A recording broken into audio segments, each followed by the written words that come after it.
17ஆம் அதிகாரம்.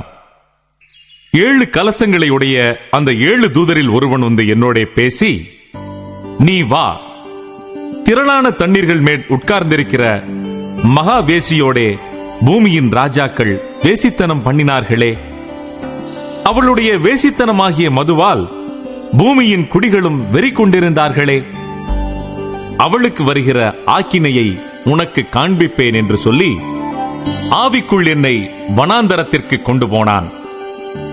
அப்பொழுது 7 தலைகளையும் 10 கொம்புகளையும் உடையதும் தூஷணமான நாமங்களால் நிறைந்ததுமான சிவப்பு நிறமுள்ள மிருகத்தின் மேல் ஒரு ஸ்திரீ ஏறியிருக்க கண்டேன். அந்த ஸ்திரீ இரத்தாம்பரமும் சிவப்பான ஆடையும் தரித்து பொன்னினாலும் ரத்தினங்களினாலும் முத்துக்களினாலும் சிங்காரிக்கப்பட்டு தன் வேசித்தனமாகிய அருவருப்புகளாலும் அசுத்தத்தாலும் நிறைந்த பொற்பாத்திரத்தை தன் கையிலே பிடித்திருந்தாள். மேலும் ரகசியம், மகா பாபிலோன் வேசிகளுக்கும் பூமியில் உள்ள அருவருப்புகளுக்கும் தாய் என்னும் நாமம் அவள் நெற்றியில் எழுதியிருந்தது. அந்த ஸ்திரீ பரிசுத்தவான்களின் இரத்தத்தினாலும் இயேசுவினுடைய சாட்சிகளின் இரத்தத்தினாலும் வெறி கொண்டிருக்கிறதை கண்டேன். அவளைக் கண்டு நான் மிகவும் ஆச்சரியப்பட்டேன். அப்பொழுது தூதனானவன் என்னை நோக்கி, ஏன் ஆச்சரியப்படுகிறாய்? இந்த ஸ்திரீயினுடைய ரகசியத்தையும் 7 தலைகளையும் 10 கொம்புகளையும் உடையதாய் இவளை சுமக்கிற மிருகத்தினுடைய ரகசியத்தையும் உனக்கு சொல்லுகிறேன். நீ கண்ட மிருகம் முன்னே இருந்தது, இப்பொழுது இல்லை. அது பாதாளத்திலிருந்து ஏறி வந்து நாசமடைய போகிறது. உலக தோற்றம் முதல் ஜீவ புஸ்தகத்தில் பேரெழுதப்பட்டிராத பூமியின் குடிகள் இருந்ததும் இராமற் போனதும் இனி இருப்பதுமாயிருக்கிற மிருகத்தை பார்த்து ஆச்சரியப்படுவார்கள். ஞானமுள்ள மனம் இதிலே விளங்கும். அந்த 7 தலைகளும் அந்த ஸ்திரீ உட்கார்ந்திருக்கிற 7 மலைகளாம். அவைகள் 7 ராஜாக்களாம். இவர்களில் 5 பேர் விழுந்தார்கள். ஒருவன் இருக்கிறான், மற்றவன் இன்னும் வரவில்லை.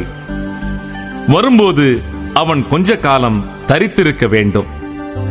இருந்ததும் இராததுமாகிய மிருகமே 8வதானவனும் அவ்வேளிலிருந்து தோன்றுகிறவனும் நாசமடைய போகிறவனுமாயிருக்கிறான்.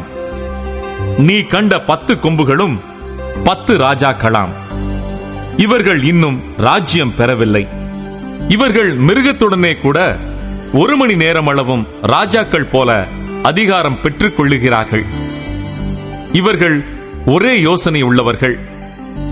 இவர்கள் தங்கள் வல்லமையையும் அதிகாரத்தையும் மிருகத்திற்கு கொடுப்பார்கள். இவர்கள் ஆட்டுக்குட்டியானவருடனே யுத்தம் பண்ணுவார்கள். ஆட்டுக்குட்டியானவர் கர்த்தாதி கர்த்தரும் ராஜாதி ராஜாவுமாயிருக்கிறபடியால் அவர்களை ஜெயிப்பார். அவரோடு கூட இருக்கிறவர்கள் அழைக்கப்பட்டவர்களும் தெரிந்து கொள்ளப்பட்டவர்களும் உண்மையுள்ளவர்களுமாயிருக்கிறார்கள் என்றான். பின்னும் அவன் என்னை நோக்கி, அந்த வேசி உட்கார்ந்திருக்கிற தண்ணீர்களை கண்டாயே? அவைகள் ஜனங்களும் கூட்டங்களும் ஜாதிகளும் பாஷைக்காரருமாம். நீ மிருகத்தின் மேல் கண்ட 10 கொம்புகளானவர்கள் அந்த வேசியை பகைத்து அவளை பாழும் நிர்வாணமுமாக்கி அவளுடைய மாம்சத்தை பட்சித்து அவளை நெருப்பினால் சுட்டெரித்து போடுவார்கள். தேவன் தம்முடைய வார்த்தைகள் நிறைவேறும் அளவும் அவர்கள் தமது யோசனையை நிறைவேற்றுகிறதற்கும் ஒரே யோசனை உள்ளவர்களாயிருந்து தங்கள் ராஜ்யத்தை மிருகத்திற்கு கொடுக்கிறதற்கும் அவர்களுடைய இருதயங்களை ஏவினார். நீ கண்ட ஸ்திரீயானவள் பூமியின் ராஜாக்கள் மேல் ராஜ்யபாரம் பண்ணுகிற மகா நகரமேயாம் என்றான்.